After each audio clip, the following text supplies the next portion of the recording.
commence déjà par mouiller les cheveux.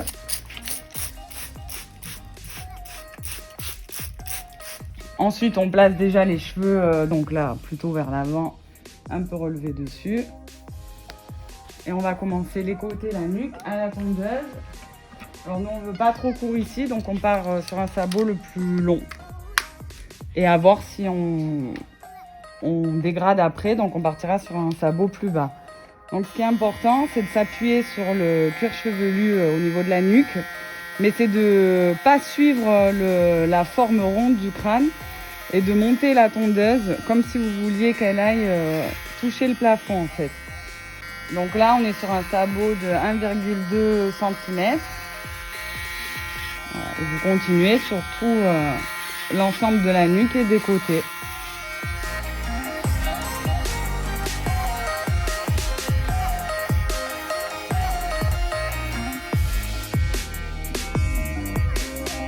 Donc là, quand vous avez passé le sabot le plus haut, on voit bien que voilà, ça reste encore un peu long sur la nuque et sur les tours d'oreille. Mais on va quand même descendre au sabot en dessous qui est du 9 mm. Uniquement sur le bas de nuque et sur les côtés. Alors là, pareil, on colle au début la tondeuse sur la peau, mais on va relever beaucoup plus vite.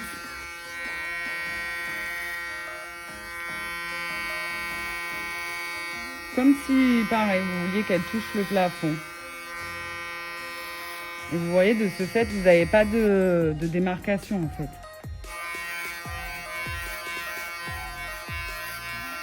Donc, on n'hésite pas à aller bien dans le sens de l'implantation.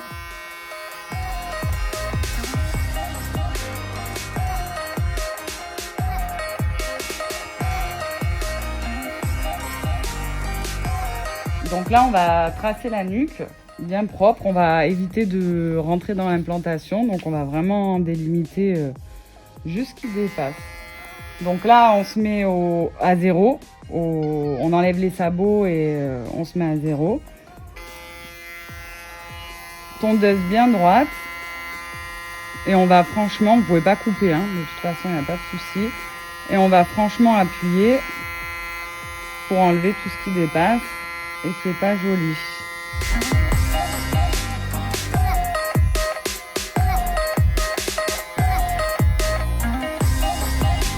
Donc là, on la remonte un petit peu, on fait une taille moyenne, pareil. On y va droit, on descend. Et le tour d'oreille.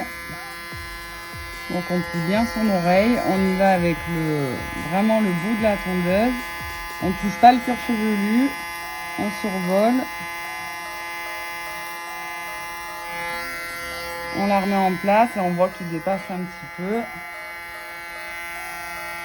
Donc là, on va continuer au ciseau parce que notre modèle, il ne veut pas couper beaucoup dessus. Mais vous pouvez tout à fait continuer à la tondeuse. Donc il vous suffit juste en fait de séparer le plateau. Ce qu'on appelle le plateau, en fait, c'est tout ce que vous avez sur la tête qui est plutôt droit. Donc voilà, c'est approximatif, hein, il ne faut pas dérer. Voilà, vous les faites revenir vers l'avant.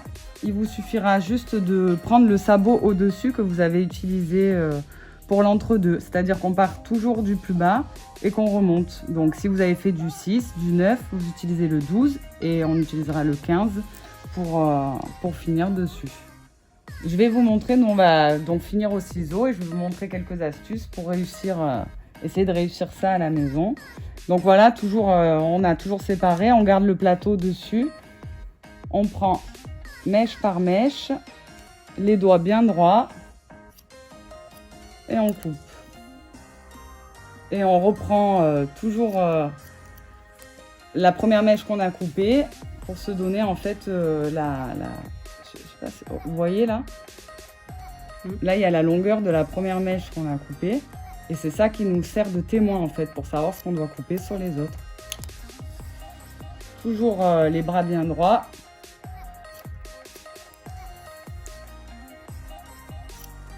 Et on va comme ça jusqu'au vertex, juste avant qu'on reparte sur l'arrondi. Donc là, on a fait la zone du milieu et on fait exactement la même chose sur les côtés. Donc forcément, vous coupez moins sur le côté gauche parce que c'est l'arrondi. C'est normal.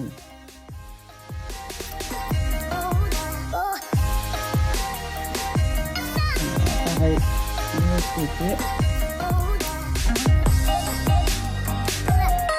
Donc là, on va faire la jonction qu'il y a entre ce qu'on a fait à la tondeuse et le plateau qu'on a fait dessus. Donc là, on va récupérer notre mèche la plus courte de la tondeuse avec notre mèche la plus longue qui est restée sur le plateau. Et ça va nous donner ce qu'il y a en trop en fait. Et c'est ça qu'on coupe.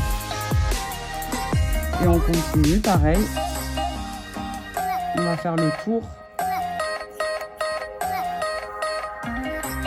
Donc voilà, vous voyez, toujours, hein, on a notre mèche témoin du plateau et la mèche la plus courte de la tondeuse.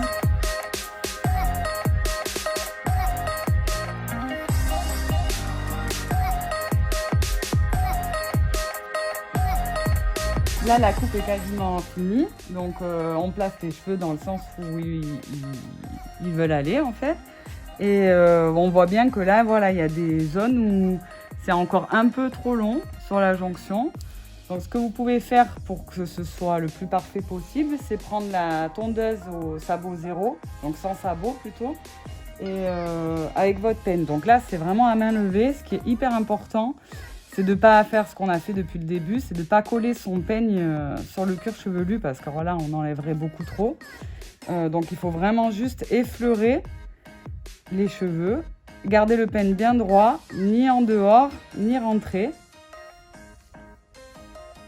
Et on y va, on enlève ce qui dépasse. Et on n'hésite pas à replacer pour voir ce que ça donne. Si ce qu'on a coupé, c'est ok. Donc, préférez plutôt couper moins et y revenir.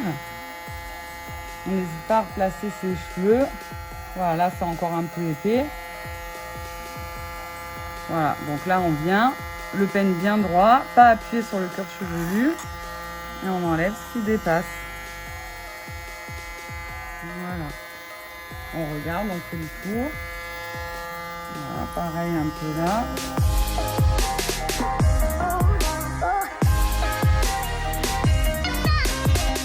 Donc là, la coupe est terminée. Voilà, pour rappel, ce qui est hyper important, c'est quand on fait un dégradé, c'est de toujours se rappeler qu'on part du sabot le plus bas en bas et qu'on monte au fur et à mesure de la longueur qu'on a envie de faire.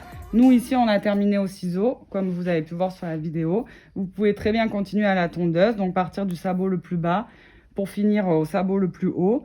N'oubliez pas que la tondeuse, on la pose sur le cuir chevelu au niveau de la nuque et qu'au fur et à mesure, on la monte comme si on voulait qu'elle touche le plafond. On évite de suivre la courbe du cuir chevelu pour éviter de trop creuser et que ça fasse une tête trop ronde.